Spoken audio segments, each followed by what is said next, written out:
in Acadiana is Ollie Bear. We're going to stick to the theme, July 4th and hamburgers.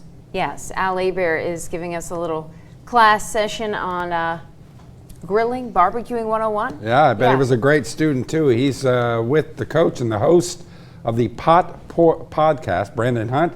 You're going to see hamburger strategy that, just works wonders. Hey guys, we are back. We have the answers to your barbecue problems for this 4th of July. Mine is always hamburger meat. Brandon Hunt, Home Grill Advantage, Stirrin The Pot Podcast, barbecue coach extraordinaire. We're going to talk hamburgers. Okay, let's go. You got your meat there. Yes. Talk about it. I got my meat here. This is actually something I grind fresh yesterday. I always have meat trimmings, so I save them and then I grind my own meat. It's very easy. It's very fresh, and then it's really something that you can work with. So we're going to talk about hamburgers, and we're going to talk about something called myosin. Myosin is basically a protein emulsifier. And what that does is whenever you probably heard before, whenever you overmix meat, it gets tight and spongy.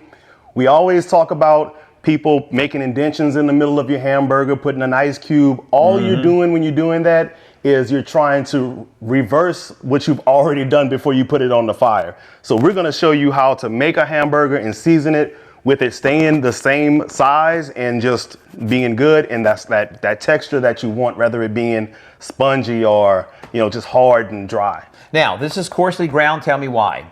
So I just ran it through the grinder one time. You can grind it more times than that, but this is perfect for a burger. Okay. I like coarsely ground. You can just work with it a little bit better.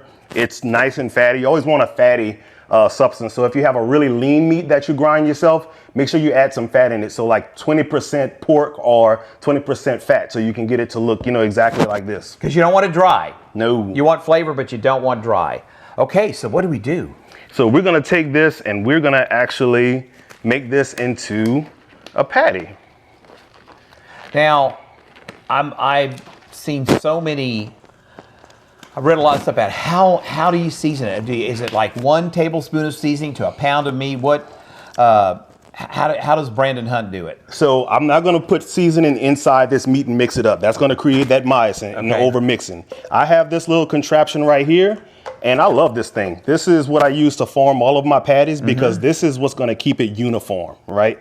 I want to keep all of the variables the same whenever I'm cooking. I want to make sure that everything is the same, the heat is even, and all of the burgers are the same size because they're going to cook evenly, right? That's a great point. So whenever I do this, then I can just kind of push this down. Now I have my burger patty. Whoa, nice. And now I can season it the way that I want to season it. I can go heavy on the outside and it's going to be good. Okay, I tell you what, we're going to go back to you guys in the studio.